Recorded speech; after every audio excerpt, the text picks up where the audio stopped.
দেশ বা দেশের বাইরে থেকে যারা যেখান থেকে আমার এই বিনোদনটি দেখতেছেন তাদের সবাইকে জানাই অনেক অনেক প্রীতি ও শুভেচ্ছা। আশা করি সকল খামারি ভাই ও বোনেরা আপনারা ভালো আছেন এবং সুস্থ আছেন। আজকে আপনাদের সামনে যে ভিডিওটি নিয়ে চলে আসলাম সেটা হচ্ছে খুবই গুরুত্বপূর্ণ ভিডিও। বিশেষ করে নতুন এবং পুরাতন খামারি যারা আছেন, আপনারা যে ভুলগুলো করতেছেন এবং যে ভুলগুলোর কারণে আপনাদের লস হচ্ছে বা আপনারা অনেক ক্ষতির সম্মুখীন করতেছেন, মূলত সেই বিষয় নিয়ে আপনাদের সামনে কথা বলবো। তাই ভিডিওটি না টেনে পুরো ভিডিওটা দেখবেন এবং চ্যানেলটাকে সাবস্ক্রাইব করে বেল আইকনটি অল করে সাথেই থাকবেন। এই ভিডিওতে জানাবো পুলেট নেওয়ার আগে কোন তথ্য জানা বাধ্যতামূলক, নতুন খামারিদের যেসব ভুল বারবার করে এবং লস থেকে বাঁচার বাস্তব টিপস, নিরাপদ ও লাভজনক পুলেট কেনার সঠিক গাইড, বিশ্বস্ত পুলেট সংগ্রহ করুন এবং বুকে পুলেট থেকে। তাই পুলেট নেওয়ার আগে কোন তথ্য জানা বাধ্যতামূলক। পুলেট নেওয়ার আগে আপনাদেরকে অবশ্যই জানতে হবে এই পুলেট মুখগুলোতে ভ্যাকসিন পরিপূর্ণ আছে কিনা এবং H9 H5 ভ্যাকসিন করা আছে কিনা। তো যদি H9 H5 ভ্যাকসিন করা না থাকে তাহলে ওই মুরগিগুলোতে দেখা যাচ্ছে যে বার্ড ফ্লু হওয়ার সম্ভাবনাটা 100% থেকে যায়। তাই আমি বলবো লেয়ার পুলেট মুরগি সংগ্রহ করার আগে অবশ্যই যেন H5 H9 ভ্যাকসিনগুলো করা থাকে এবং তাছাড়াও দেখা যাচ্ছে যে বাকি যে ভ্যাকসিনগুলো এগুলোর জন্য করা থাকে। মূল কথায় দেখা যাচ্ছে যে লেয়ার মুরগি যেহেতু দীর্ঘদিনের প্রজেক্ট, 2 বছর আপনাদের ওখানে থাকবে, সেহেতু এই মুরগিগুলোতে ভ্যাকসিন যেন অবশ্যই পরিপূর্ণ থাকে। তাহলে দেখা যাচ্ছে যে মুরগিগুলোতে রোগ প্রতিরোধ ক্ষমতা বৃদ্ধি থাকবে, আপনার খামারে ডিম প্রোডাকশনের মান ভালো থাকবে।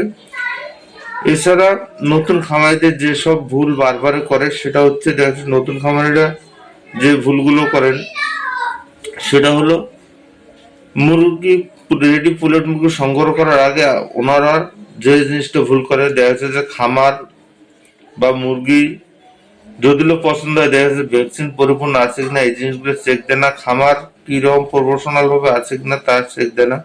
এই কারণে দেখা যাচ্ছে যে ওনারা যে কোনো যে খামার থেকে পুলেট সংগ্রহ করার কারণে অতি সহজেই ওনাদের খামারে যে কোনো একটা বিপদ এসে পড়ে যায়। কারণ হলো যেহেতু এটা ভাইরাস এবং ছোঁয়াচে রোগের মতো, তাই নতুনদের খামারে বিভিন্ন রকমের সমস্যা দেখা দেয় এবং রোগ পালাই খামার থেকে সারতে চায় না।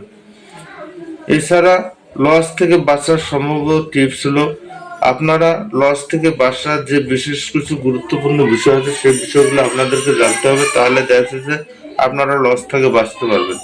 লস থেকে বাঁচার মূল কারণ হচ্ছে আপনাদেরকে যে লেয়ার পুলেট মুরগিগুলো সংগ্রহ করবেন এই মুরগিগুলোর জন্য অবশ্যই স্বাস্থ্যসম্মত এবং সঠিক ভ্যাকসিন এবং সঠিক ওষুধ নিয়ম মতো খাওয়াইয়ে যেন তৈরি করা হয় এবং মুরগিগুলোতে যেন লাইটিং পরিপূর্ণ থাকে এবং মুরগিগুলোর জন্য স্বাস্থ্যসম্মত এবং চকচকে এবং উজ্জ্বল হয়। এই জন্য আমি বলবো অবশ্যই মুরগি কেনার আগে দেখে শুনে তারপরে কিনবেন। পারলে আপনারা দেখা যাচ্ছে যে মুরগিগুলো ল্যাব টেস্ট করে তারপর সংগ্রহ করবেন।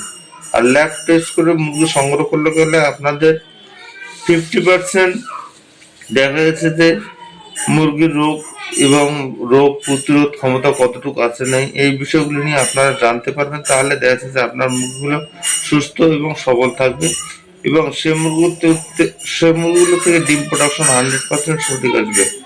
তাই আমি মনে করবো আপনারা অবশ্যই, যেহেতু খামারে দীর্ঘদিনের প্রজেক্ট, তাই এই মুরগিগুলো সংগ্রহ করার আগে অবশ্যই দেখে নেবেন আপনার মুরগিগুলোর ডিম প্রোডাকশন সঠিক আছে কি নেই।